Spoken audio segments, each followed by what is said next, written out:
Bab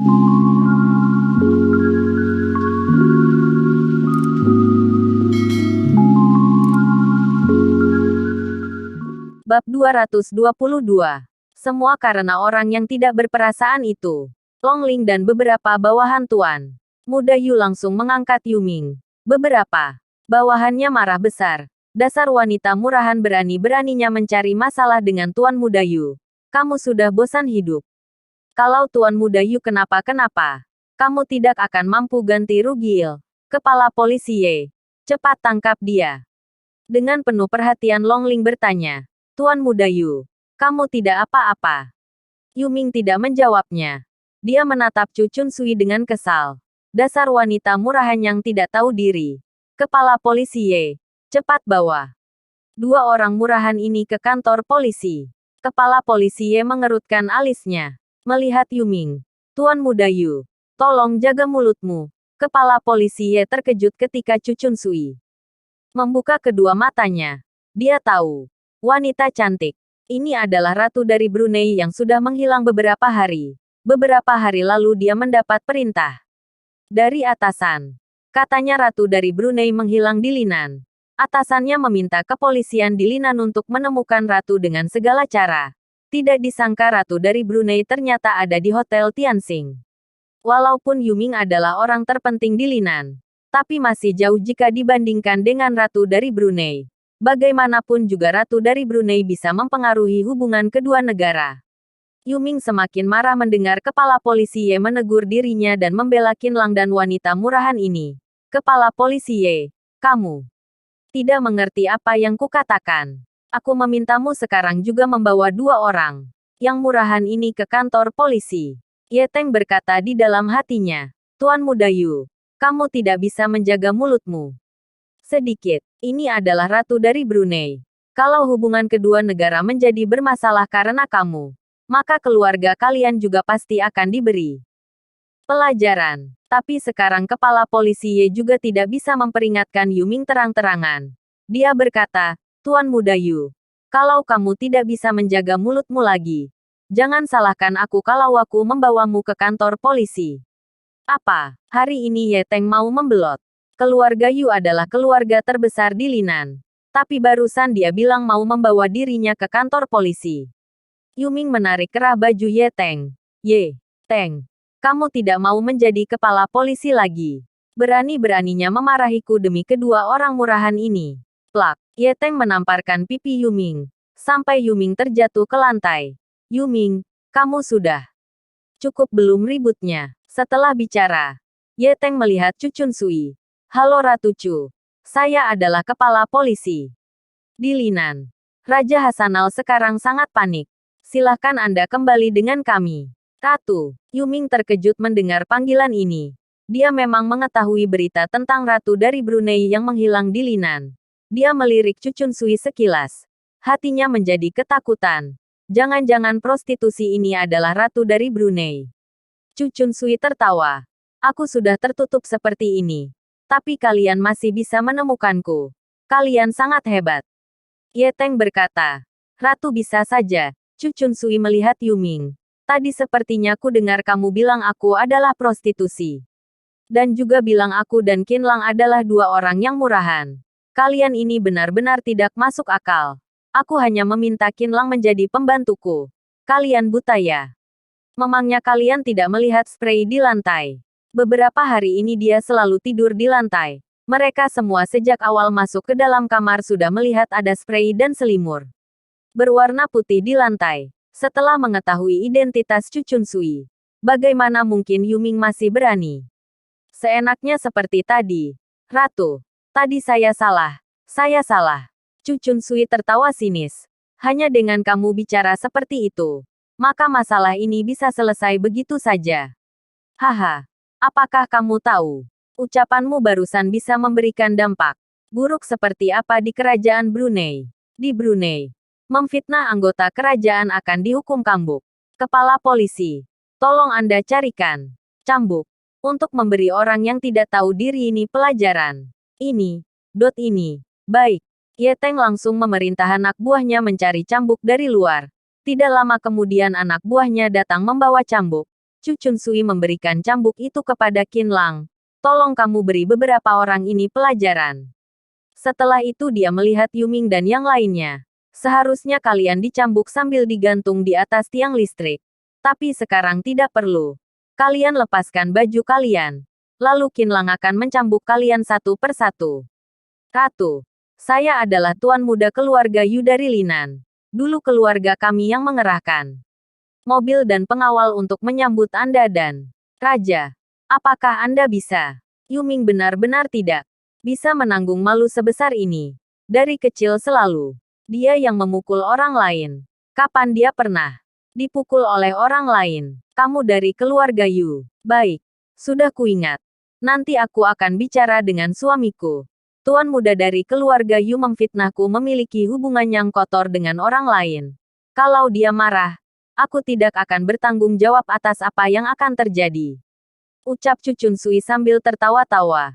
Yuming ketakutan. Kalau Raja Brunei mengincar keluarganya, maka masalah ini akan menjadi semakin besar. Sekarang dia juga tidak memiliki cara lain lagi. Ratu, baik, saya akan melepaskan baju saya. Kemudian dia berteriak kepada para bawahannya. Kenapa kalian masih diam? Cepat lepaskan baju kalian. Bai, jawab para bawahannya. Dengan cepat, Yuming dan para bawahannya sudah melepaskan bajunya.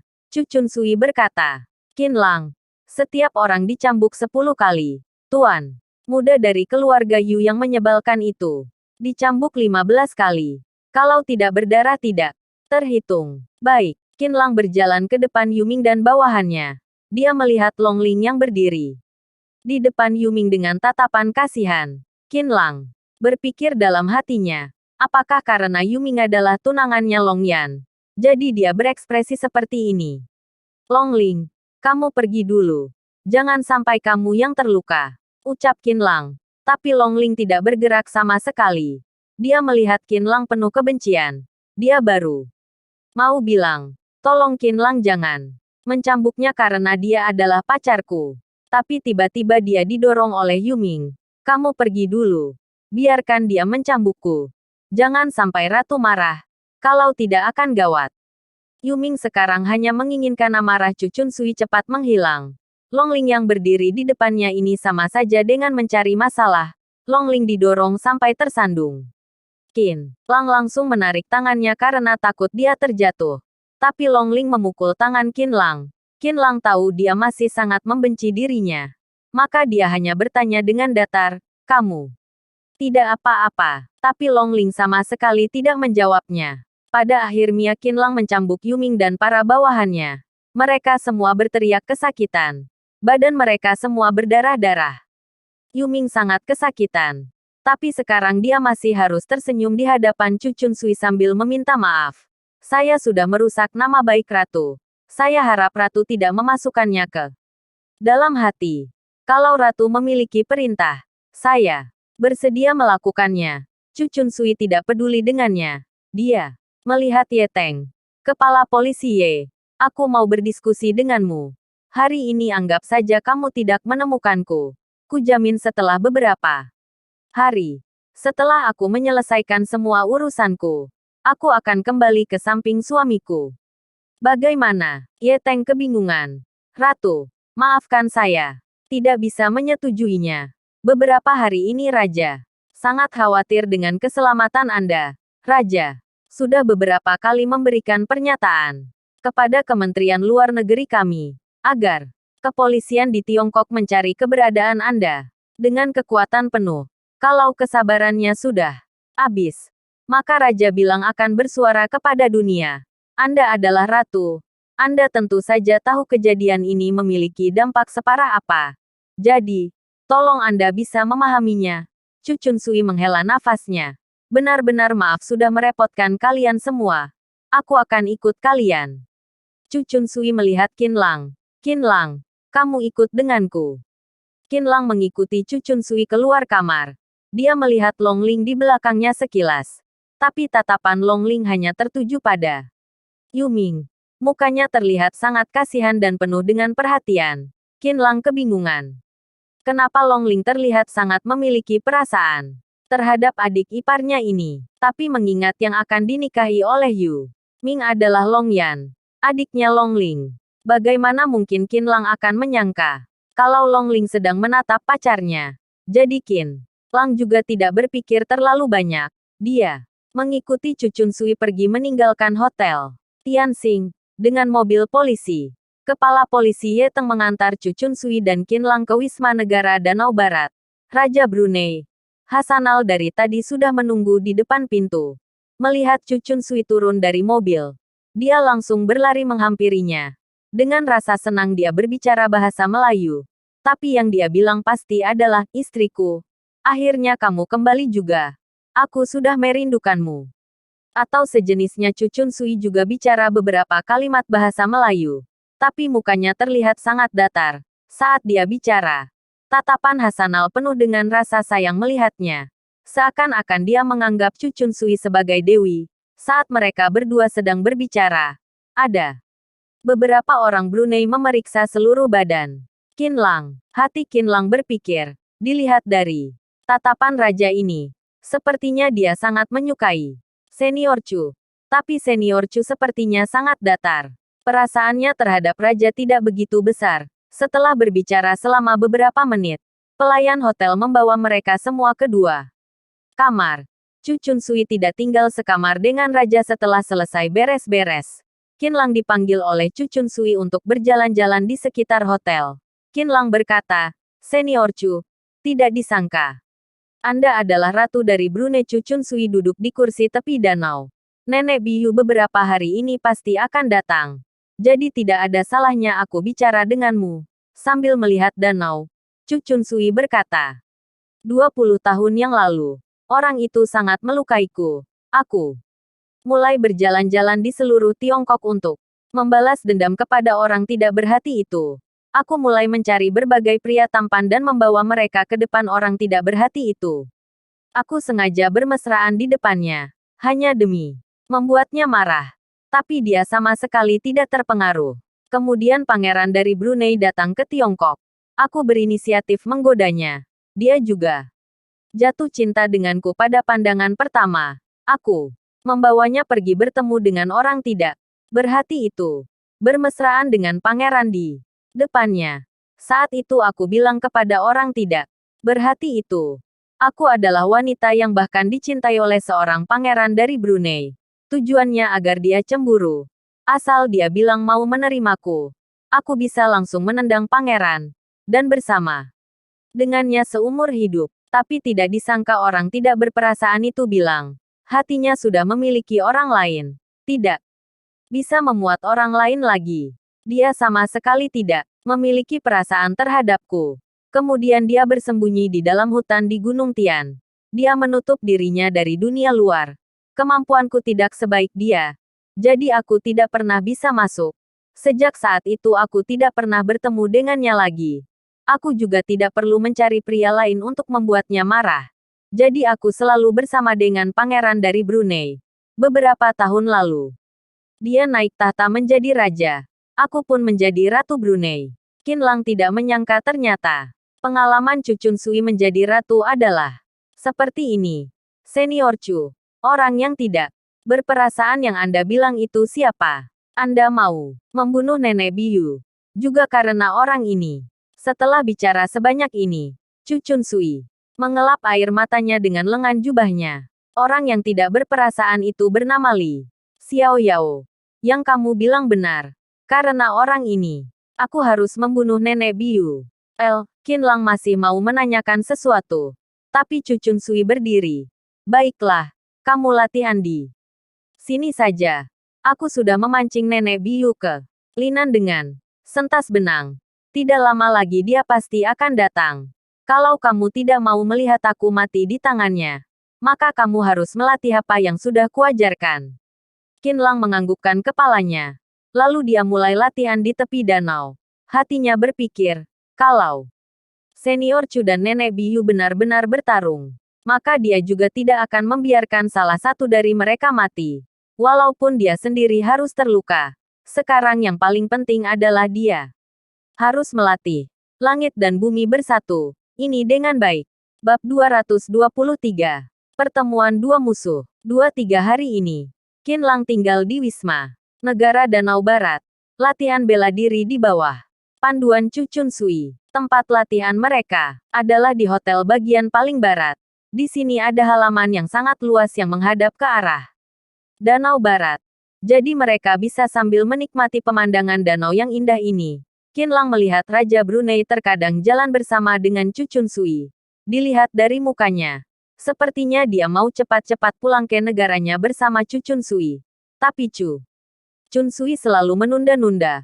Pagi hari keempat, Qin Lang dan Chu Chun Sui sedang latihan di tepi danau. Tiba-tiba ada orang yang berkata, "Halo Chu Chun Sui, wanita murahan." Qin Lang terkejut. Dia mendengar orang ini juga menggunakan jurus suara misterius. Suara akan berubah kalau menggunakan jurus ini. Jadi, terakhir kali saat Chu Chun Sui menggunakan jurus ini, Qin Lang juga tidak bisa mendengar itu adalah suaranya. "Senior, apakah Nenek Biyu sudah datang?" tanya Qin Lang. Chu Chun Sui melihat sekelilingnya. Dia juga menggunakan jurus suara misterius. "Nenek Biyu, kamu berani datang. Sepertinya luka dariku itu sudah sembuh." Tiba-tiba ada bayangan merah yang masuk dari tembok luar seperti sebuah peluru yang mengarah ke Chu Chun Sui. Chu Chun Sui juga tidak berani lengah sedikit pun. Dia langsung mengayunkan tangannya ke arah bayangan merah tersebut. Brak, mereka berdua terpisah. Chu Chun Sui mundur selangkah. Bayangan merah itu juga terbang ke sisi lainnya. Setelah beberapa saat orang itu akhirnya terlihat dengan jelas. Matanya cerah, mukanya cantik. Rambutnya terdapat 2 ikatan. Dan dia adalah Nenek Biyu. Melihat kondisinya jauh lebih baik dibandingkan dengan saat di Jinling. Hati Qin Lang sangat senang. Dia berteriak, "Nenek!" Nenek Biyu tertawa sinis melihat Qin Lang. "Kamu kabur dari Jinling sendirian. Sekarang bisanya kamu menipuku bersama dengan Chu Chun Sui, wanita murahan ini. Hari ini aku akan memberitahumu apa akibat dari mencari masalah denganku." Qin Lang terkejut. "Nenek, Nerik salah paham. Terakhir kali aku meninggalkan Jinling karena ada urusan yang penting. Aku dan senior Chu. Nenek, aku tidak berharap nenek bertarung dengan senior Chu." Tiba-tiba ada 3 wanita muda yang cantik masuk ke halaman. Mereka berkata kepada Nenek Biyu, "Pemimpin, kami sudah membuat satu kasus pembunuhan di timur, selatan, barat dan utara Linan. Sekarang semua polisi di Linan sudah bergerak. Kami juga sudah membuat belasan orang di hotel ini pingsan. Anda bisa membunuh Chun Sui, wanita murahan ini dengan bebas." "Baik," ucap Nenek Chu Chun Sui sambil tertawa. Ada 2 petugas dari hotel yang masuk ke halaman. Mereka langsung datang ke sini setelah mendengar keributan di sini. Setelah melihat Nenek Biyu, 2 pria ini berkata dengan marah, "Kalian siapa? Berani-beraninya menghampiri ratu di sini. Cepat pergi." Di antara 3 wanita muda tadi, seorang wanita berbaju ungu berteriak. Tidak disangka masih ada 2 orang yang lepas. "Pemimpin istana Yao Yue, Nenek Biyu, ada di sini. Kamu masih berani berbicara sembarangan. Seenaknya." Setelah bicara, dia langsung menghampiri mereka.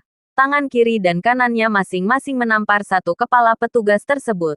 Seketika ada 2 petugas yang tergeletak di tanah. Kepalanya berdarah dan pingsan. Qin Lang tercengang melihatnya. 3 wanita muda itu tentu saja adalah anak buahnya Nenek Biyu. Mereka saja sudah sehebat ini. Bagaimana dengan Nenek Biyu? Chu Chun Sui tertawa. "Senior, kamu mendirikan istana Yao Yue. Sampah macam apa itu? Dan juga orang-orang ini siapa? Mereka berdua hanya mau melihat kematianmu. Tapi kamu sudah membunuh mereka berdua. Kapan emosimu ini bisa diubah?" Nenek Biyu mendirikan satu afiliasi sendiri, bernama Istana Yao Yue. 3 wanita ini adalah pelayannya Nenek Biyu. Mereka adalah Xiao Feng angin, Xiao Hua bunga, dan Xiao Sui salju. Masih ada satu lagi, Xiao Yue rembulan, yang sedang tidak ada. Mereka berempat disebut angin bunga salju rembulan. Mereka adalah orang nomor 2 di istana Yao Yu setelah Nenek Biyu. Nenek Biyu tertawa sinis. "Wanita murahan. Yang benar adalah melihat kematianmu. Oh ya, coba kamu lihat. Apakah kamu kenal orang ini? Setelah Nenek Biyu selesai bicara, ada satu wanita lainnya yang masuk ke halaman. Dia adalah Xiao Yue. Xiao Yue juga membawa seorang wanita. Berambut pendek dan bermuka kotor. Dia adalah Lin. Zul Qinlang terkejut. Lin Zhu. Badan Chu Chunsui di sampingnya juga sedikit gemetar. Nenek Biyu tertawa. Kemarin aku datang ke Linan. Wanita ini menjual makanan di satu alun-alun. Kulihat ini bukannya pelayan wanita yang dibawa olehmu saat kamu melukaiku beberapa bulan yang lalu. Kuingat saat itu hubungan kalian berdua sangat dekat. Wanita murahan. Bagaimana kalau sekarang aku membunuhnya di sini? Nenek Biyu mencekik leher Lin Zhu, mengangkatnya dari tanah. Lin Zhu langsung sesak nafas. Muka Chu Chunsui tetap tenang seperti biasa. Senior, kamu mau menggunakan cara seperti ini untuk merusak ketenanganku. Sepertinya kamu sudah salah menilaiku. Dia hanyalah pelayanku. Setelah terakhir aku melukaimu, dia kabur. Pelayan seperti itu, silahkan dibunuh. Nenek Biyu mendorong Lin Zhu ke arah angin bunga salju rembulan. Wanita murahan. Terakhir kali kamu hampir membuatku kehilangan kemampuanku. Kali ini aku akan merenggut nyawamu. Teriak Nenek Biyu. Lalu dia langsung berlari ke arah Chu Chunsui dengan cepat. Kebetulan kamu sudah di sini. Terakhir kali aku tidak berhasil membuatmu kehilangan kemampuanmu. Bisa dibilang kamu sedang beruntung. Tapi kali ini aku akan membunuhmu. Chu Chunsui sama sekali tidak takut. Dia juga berlari ke arah Nenek Biyu dengan cepat. Dalam sekejap, mereka berdua sudah mulai bertarung. Qinlang hanya bisa melihat satu bayangan merah dan satu bayangan putih saling menyerang satu sama lain. Dua orang ini memang merupakan orang-orang yang hebat. Pertarungannya lebih seru dibandingkan dengan syuting film. Melihat dua orang ini seimbang dan tidak bisa mengalahkan satu sama lain, Qinlang langsung melihat Lin Zhu. Angin bunga salju rembulan adalah 4 wanita muda yang hebat dan kejam. Lin Zhu akan sangat bahaya kalau berada di tangan mereka. Tapi 4 wanita itu juga sedang melihat Nenek Biyu yang sedang bertarung. Sama sekali tidak ada niat untuk membunuh Lin Zhu. Qinlang berlari ke arah mereka berempat. Dia berpikir lebih baik menyelamatkan Lin Zhu terlebih dahulu. Agar tidak dibunuh oleh mereka berempat. Manusia tengik. Jangan ke sini. Teriak Lin Zhu. Xiao Feng berkata. Bocah ini berteman dengan Chu Chunsui. Kita habisi dia dulu. Setelah pemimpin mengalahkan Chu Chunsui, baru kita serahkan dia kepada pemimpin. Xiao Yue, kamu tahan wanita ini. Xiao Hua, Xiao Sui, ayo kita habisi dia bersama-sama. Setelah bicara, mereka bertiga melancarkan serangannya ke arah Qinlang. Walaupun mereka bertiga baru berumur 18-19 tahun, tapi dari kecil mereka sudah hidup di istana Yao Yue. Nenek Biyu sendiri yang mengajari mereka teknik bela diri. Jadi, kemampuannya tidak bisa diremehkan. Qinlang langsung menggunakan langit dan bumi bersatu untuk menghadapinya. 3 wanita ini mengira Qinlang hanyalah orang biasa. Tidak. Disangka serangan mereka semua bisa dihalau olehnya. Mereka bertiga mengepung Qinlang di tengah-tengah. Xiao Feng berteriak, apa jurus New Fe barusan? Kenapa jurusnya sangat mirip dengan jurus di istana Yao Yue? Qinlang berkata, ini adalah jurus yang diajarkan oleh senior Chu. Nenek Biyu adalah seniornya. Mungkin asal-usul jurus ini sama. Kalian bisa lepaskan temanku dulu. Dia tidak bersalah. Xiao Feng tidak menjawabnya. Dia melihat kedua temannya dan berteriak, habisi dia bersama-sama. Mereka bertiga kembali menyerang Qinlang bersama-sama. Jurus yang diajarkan oleh Nenek Biyu kepada mereka adalah jurus turunan yang tidak langsung. Jurus langit dan bumi bersatu. Milik Qinlang adalah leluhur dan sumber jurus yang digunakan mereka. Semua jurus yang akan digunakan oleh mereka sudah dikuasai dan bisa ditebak oleh Qinlang. Tapi mereka tidak bisa membaca jurus apa yang akan digunakan Qinlang berikutnya. Dengan cepat Qinlang sudah mengetahui jurus yang akan digunakan oleh mereka. Dia mau menyelesaikan pertarungan ini dengan cepat. Jadi dia sengaja menunjukkan titik lemahnya. Sudah diduga Xiao Feng tertipu di saat dia mau menyerang tulang rusuk kanan Qin Lang. Qin Lang langsung menggenggam tangan Xiao Feng, menyerang pinggangnya dengan timbal balik. Serangan, Xiao Feng terjatuh di tanah. Qin Lang juga memukul dua wanita lainnya. Seketika mereka bertiga tergeletak di tanah. Qin Lang langsung berlari ke samping Xiao Yue yang sedang menahan Lin Zu. Xiao Yue sekarang sudah sangat takut dengan Qin Lang.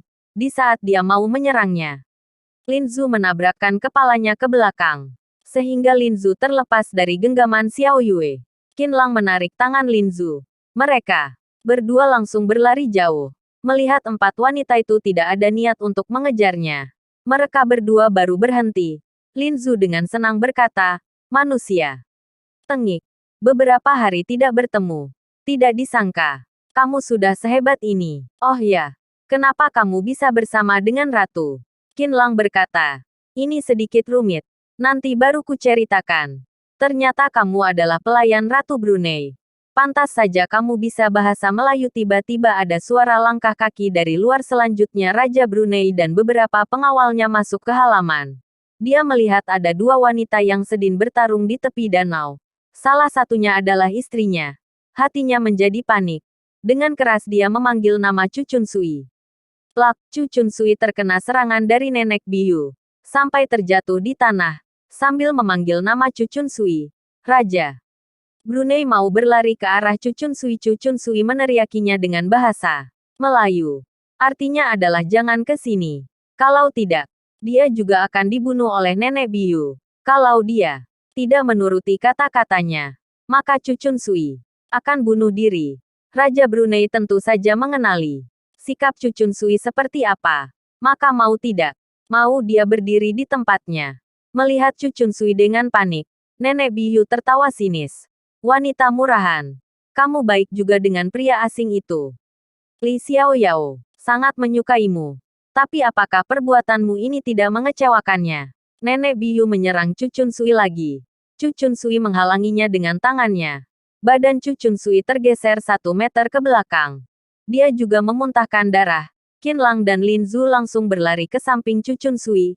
Lin Zu sudah meneteskan air matanya. "Ratu, Ratu." Chu Chunsui mengelus kepala Lin Zu. "Jangan menangis. Yang penting kamu tidak apa-apa." Qin Lang melihat Nenek Biu dengan kesal. "Nenek, senior Chu adalah junior nenek.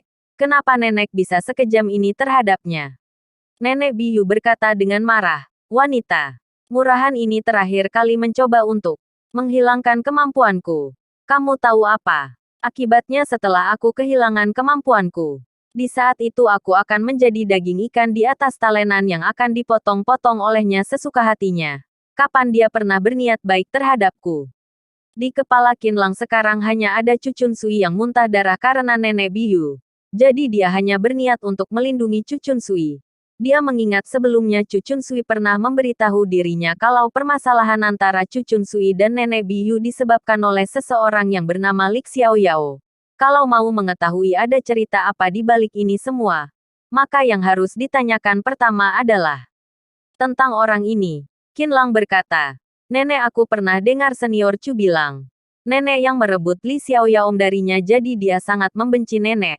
Dalam hal ini, nenek yang salah." Qin Lang bicara seyakin ini juga karena mau memaksa Nenek Biu mengatakan yang sebenarnya. Nenek Biu marah besar. Tidak masuk akal, dia yang merebut Li Xiaoyao dariku. Lalu dia menuduhku